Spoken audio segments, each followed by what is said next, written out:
क्या आपने कभी सोचा है कि जब किसी निर्दोष व्यक्ति के जीवन में अचानक विपत्ति आती है तो इसके पीछे क्या कारण होता है? क्या परमेश्वर हमें सजा देते हैं या इसके पीछे कुछ गहरी और रहस्यमय योजना छिपी होती है?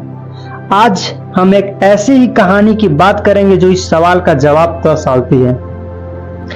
यह कहानी है अय्यूब की, एक ऐसे व्यक्ति की जो अपनी धार्मिकता और परमेश्वर के प्रति अपनी निष्ठा के लिए जाना जाता था, लेकिन फिर अचानक उसके जीवन में एक ऐसी विपत्ति आई कि उसकी पूरी दुनिया ही बदल गई।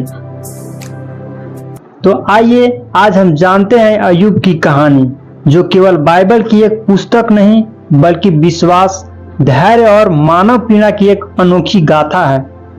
इस कहानी के माध्यम से हम यह समझने की कोशिश करेंगे कि जब जीवन में सबसे कठिन समय आता है तब भी हमें क्यों और कैसे परमेश्वर पर भरोसा बनाए रखना चाहिए।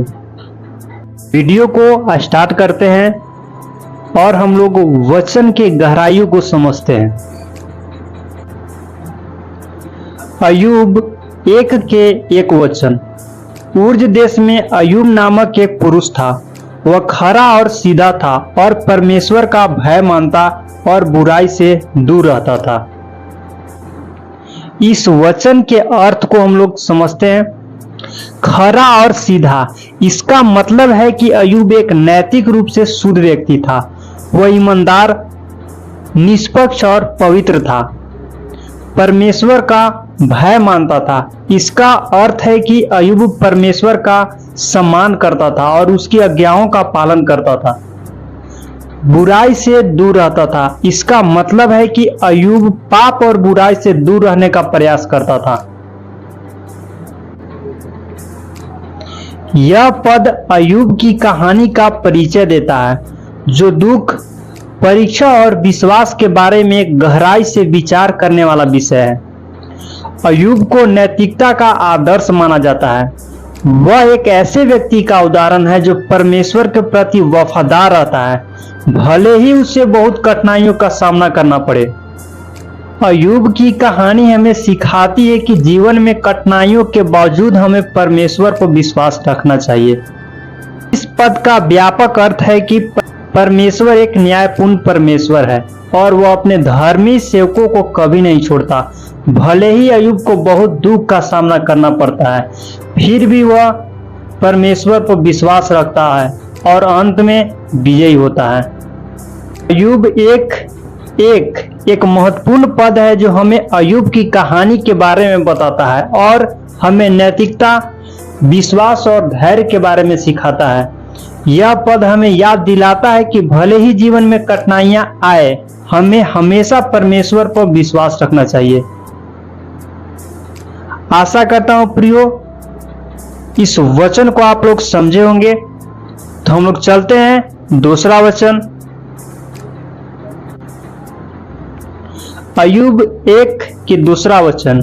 उसके 7 बेटे और 3 बेटियां उत्पन्न हुई। यह पंक्ति अय्यूब के परिवार का परिचय देती है, जिसमें उनके 7 बेटे और 3 बेटियां शामिल थी। यह एक बड़ा और खुशहाल परिवार का चित्रण करता है।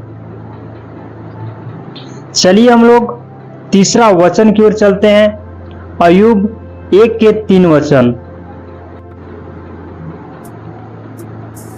उसके 7,000 भेड़ बकरियां, 3,000 ऊंट, 500 जोड़ी बैल और 500 गदहिया और बहुत से दास दासियां थे। वरन उसके पास इतनी संपत्ति थी कि पूर्वी देशों के लोगों में वह सबसे बड़ा था। यह वचन अय्यूब नामक एक व्यक्ति के बारे में बताता है, जिसे बाइबल में धैर्य और विश्वास का प्रतीक माना जाता है। यह वचन उसके धन और संपत्ति का वर्णन करता है। अय्यूब एक बहुत ही धनी व्यक्ति था। उसके पास बड़ी संख्या में पशुधन और नौकर चाकर थे।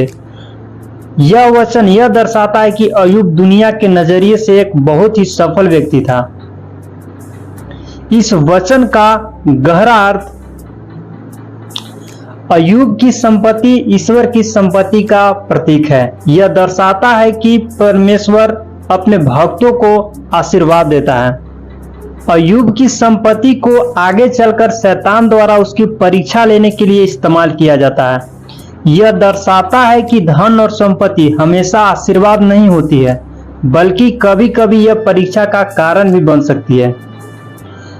अय्यूब की वचन हमें सिखाता है कि विश्वास की परीक्षा में कैसे डटे रहना चाहिए। भले ही अय्यूब ने अपनी सारी संपत्ति खो दी, फिर भी उसने ईश्वर पर अपना विश्वास नहीं खोया। इस वचन से हमें क्या सीख मिलता है प्रियो? धन और संपत्ति, यानी धन और संपत्ति जीवन में जरूरी है, लेकिन वे सबसे महत्वपूर्ण चीज नहीं है। हमें हमेशा परमेश्वर पर विश्वास रखना चाहिए, चाहे परिस्थितियां कैसी भी हो, और मुश्किल समय में धैर्य रखना बहुत जरूरी है।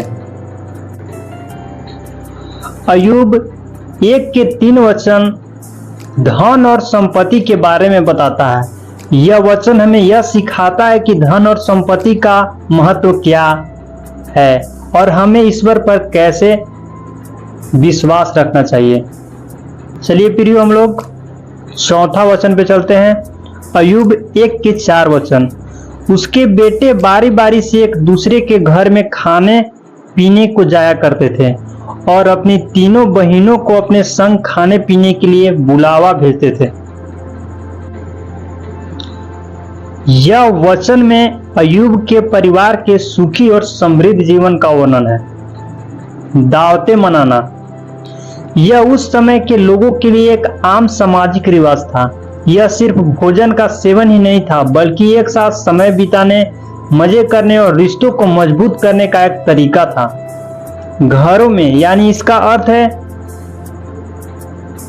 अय्यूब का परिवार काफी समृद्ध था कि उनके पास कई घर थे और वे अपने बच्चों को आरामदायक जीवन दे सकते थे।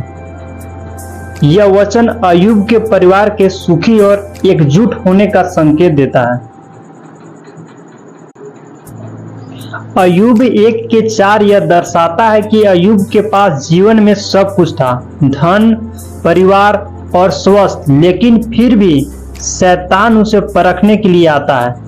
यह वचन हमें याद दिलाता है कि जीवन में सब कुछ अस्थायी नहीं होता है और हमें हमेशा तैयार रहना चाहिए। आशा करता हूं प्रियो, यह वचन आप लोगों को समझ में आया होगा। मिलते हैं हम लोग नेक्स्ट वीडियो में।